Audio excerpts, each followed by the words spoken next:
അത് ശരി. അപ്പോൾ കോളേജുകൾ മാത്രമാക്കണ്ട, ഉള്ള ക്രിസ്ത്യൻ പള്ളികളെല്ലാം നിസ്കാരത്തിന് എഴുതി കൊടുക്കാം. അതിന് ചൂട് പിടിച്ചു കൊടുക്കാൻ SFI. അത്രയ്ക്ക് ആവശ്യമുള്ളവരാണെങ്കിൽ ആദ്യം MES കോളേജ്, ഫറൂഖ് കോളേജ് ഒക്കെയായി ബന്ധപ്പെട്ട് അവിടെ ഒരു പൂജാമുറിയും ചാപ്പലും ഉണ്ടാക്കി കൊടുക്കട്ടെ.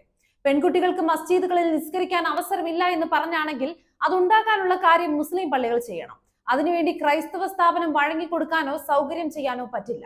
നാളെ സംഘികൾ നോർത്ത് ഇന്ത്യയിലുള്ള മുസ്ലിം വിദ്യാലയങ്ങളിൽ ക്ഷേത്രം പണിയണമെന്ന് പറഞ്ഞ് പ്രതിഷേധിച്ചാൽ, ഉപരോധിച്ചാൽ മിണ്ടാൻ പോയേക്കരുത്. കടുത്ത ഒന്നാം പ്രമാണ ലംഘനമാണ് ഒരു ക്രൈസ്തവ സ്ഥാപനത്തിൽ നടന്നുകൊണ്ടിരിക്കുന്നത്. വെള്ളിയാഴ്ച ദിവസങ്ങളിൽ മദ്രസകളിലും മോസ്കുകളിലും പോകുവാൻ അനുവാദം ഉണ്ടായിരിക്കെ തന്നെ ക്യാമ്പസിൽ നിസ്കാരം നടത്തുവാൻ സ്ഥലം ആവശ്യപ്പെട്ട് നിർബന്ധം കാണിക്കുന്നത് വർഗീയ വിദ്വേഷം പകർത്തുകയെന്ന ഉദ്ദേശത്തോടുകൂടിയുള്ള പ്രവണതയായി മാത്രമേ നോക്കിക്കാണാൻ പറ്റുകയുള്ളൂ. ഇത്തരം വിഷയങ്ങൾ സ്ഥാപനങ്ങളുടെ അവകാശങ്ങളുടെ മേലുള്ള കടന്നുകയറ്റം കൂടിയാണ്. ഏകദൈവമായ ക്രിസ്തുവിനെ ആരാധിക്കേണ്ട ചാപ്പലിൽ അന്യദേവനെ ആരാധിക്കാൻ മറ്റുള്ളവർക്ക് അവസരം കൊടുക്കുക എന്നത് വലിയ തെറ്റ് തന്നെയാണ്. കർത്താവിന്റെ കൽപ്പന പാലിക്കാതെ വിശ്വാസത്തിൽ വെള്ളം ചേർത്ത് സാമ്പത്തികം മാത്രം ലക്ഷ്യം വെച്ച് സ്ഥാപനങ്ങൾ നടത്തുമ്പോൾ കർത്താവ് അത് നോക്കിയിരിക്കുമെന്ന് കരുതരുത്. ഈ തിന്മ തുടർന്നാൽ കെട്ടിപ്പൊക്കിയതെല്ലാം കല്ലിന്മേൽ തന്നെ കല്ല് ശോഷിക്കാതെ തകർക്കപ്പെടും എന്ന് അധികാരികൾ ഓർത്താൽ നന്ന്.